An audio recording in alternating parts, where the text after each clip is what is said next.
Assalamualaikum warahmatullahi wabarakatuh.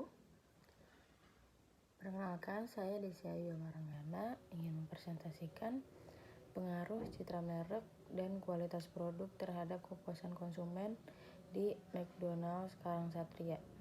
Di sini ada hipotesis penelitian. Yang pertama ada H0 atau hipotesis 0, tidak ada pengaruh antara kualitas produk terhadap kepuasan konsumen pada McDonald's Karang Satria. HA-nya atau hipotesis alternatif, terdapat pengaruh antara kualitas produk terhadap kepuasan konsumen pada McDonald's Karang Satria. Yang kedua ada H0, tidak ada pengaruh antara citra merek terhadap kepuasan konsumen pada McDonald's Karang Satria. HA-nya, terdapat pengaruh antara citra merek terhadap kepuasan konsumen pada McDonald's Karang Satria.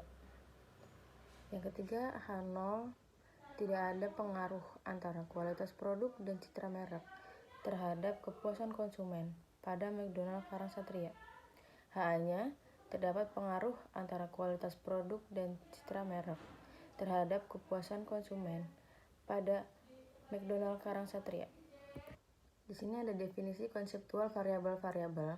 Yang pertama ada citra merek atau X1 menurut Sangaji 2013, Firmansyah 2019, Handrianti 2018, Pradana dan Hudayah 2017, Sutiono dan Baruna Hadibrata 2020.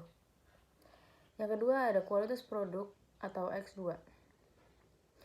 Menurut Asauri 2018, Eli Arienawati 2021, Kotler dan Keller 2017, Rusmawan 2018, Rosidin dan Izah 2020. Yang ketiga ada kepuasan konsumen atau Y.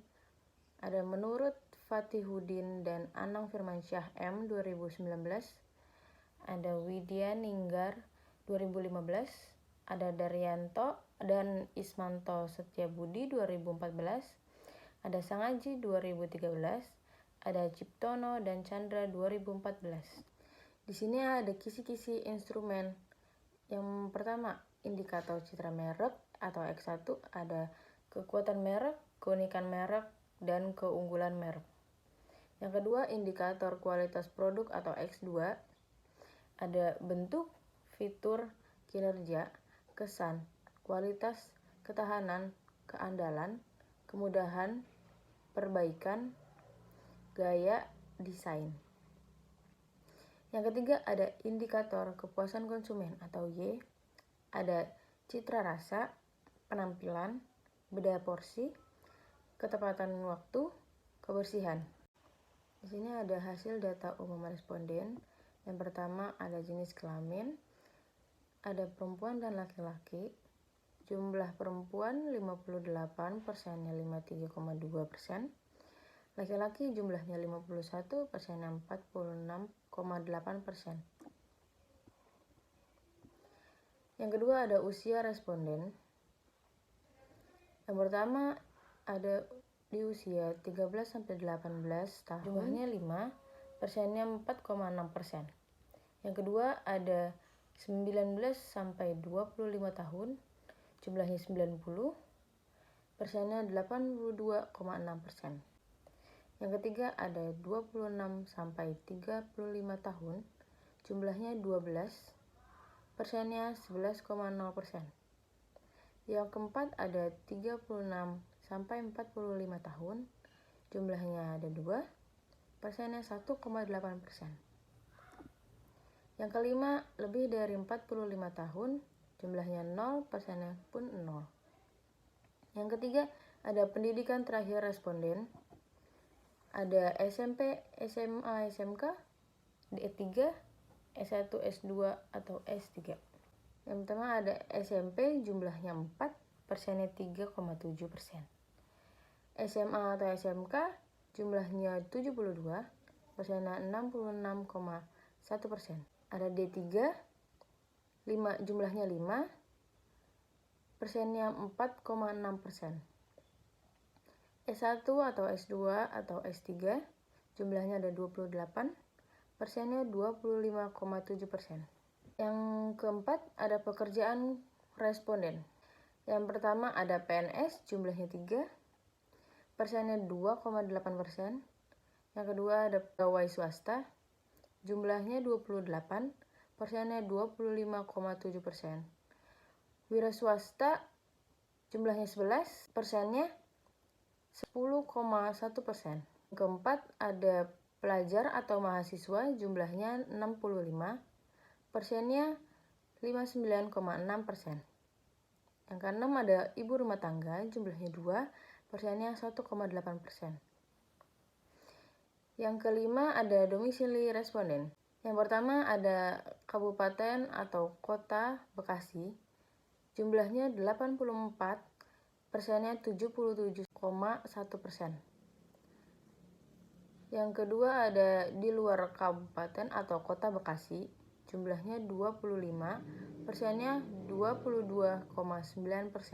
Di sini ada hasil uji statistika deskriptif. Statistik deskriptif berfungsi untuk mendeskripsikan atau memberi gambaran terhadap objek yang diteliti melalui data, sampel, atau populasi. Di sini ada hasil uji validitas yang tabel 1 uji validitas X1. Data tersebut dapat diketahui bahwa nilai R hitung yang didapatkan oleh masing-masing variabel citra merek memiliki R hitung yang lebih besar daripada R tabel yang memiliki nilai 0,195, sehingga dapat disimpulkan bahwa 10 butir pernyataan yang ada pada variabel citra merek tersebut dinyatakan valid.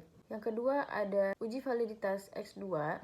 Dari data tersebut dapat diketahui bahwa nilai R hitung yang didapatkan oleh masing-masing variabel kualitas produk memiliki R hitung yang lebih besar daripada R tabel yang memiliki nilai 0,195, sehingga dapat disimpulkan bahwa 10 butir pernyataan yang ada pada variabel kualitas produk tersebut dinyatakan valid.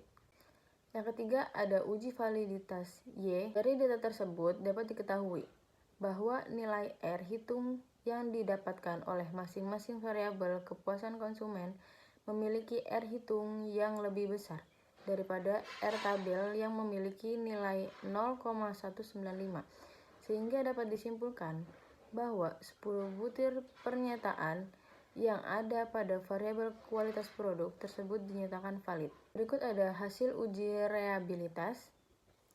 Dari data tersebut menunjukkan bahwa nilai Cronbachh alpha atas variabel citra merek sebesar 0,896, kualitas produk sebesar 0,905, dan kepuasan konsumen sebesar 0,921. Dengan ini dapat disimpulkan bahwa pernyataan dalam kuesioner ini normal karena memiliki nilai lebih dari 0,5. Berikut ada hasil uji asumsi klasik atau non-parametrik. Berdasarkan gambar tersebut, hasil tersebut menggunakan uji non-parametrik. Dapat dilihat bahwa nilai asim signifikan 2 Taillet sebesar 0,346 lebih besar dari 0,05. Ini menyatakan bahwa data tersebut normal. Berikut ada hasil uji heteroskedastisitas. Dari gambar tersebut menggambarkan bahwasanya penyebaran yang terjadi tidak terbentuk. Maka data tersebut dinyatakan tidak terjadi heteroskedastisitas. Berikut ada hasil uji multikolinearitas. VIF pada gambar tersebut harus kurang dari 10 dan nilai toleransi harus lebih dari 0,1.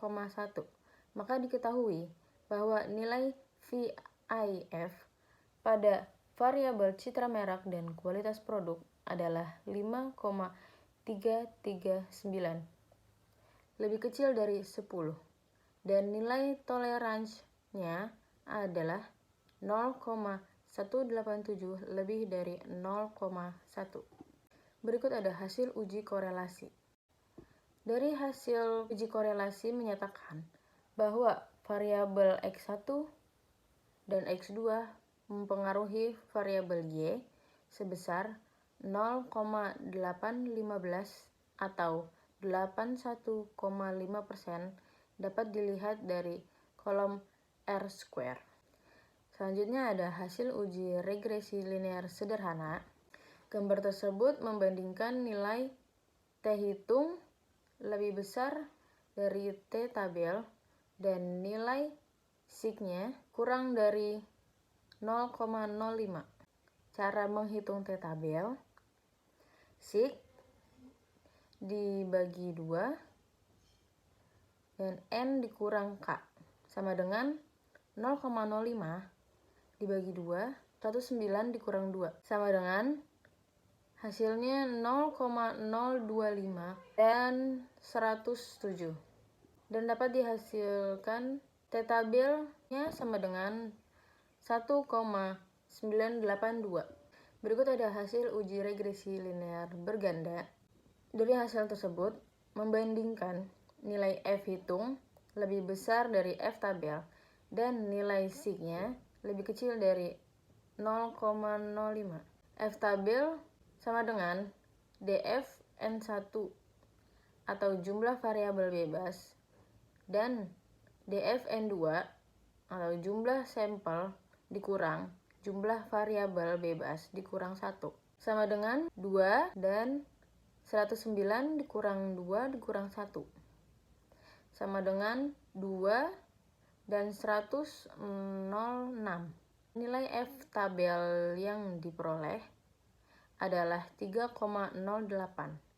Jadi, dari tabel di atas, nilai F hitung X1 dan X2 terhadap Y sama dengan 233,808 lebih besar daripada 3,08 atau terpengaruh dan sig-nya 0,000 lebih kecil daripada 0,05 atau tersignifikan.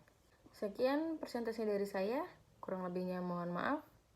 Wabillahi taufiq wal hidayah. Wassalamualaikum warahmatullahi wabarakatuh.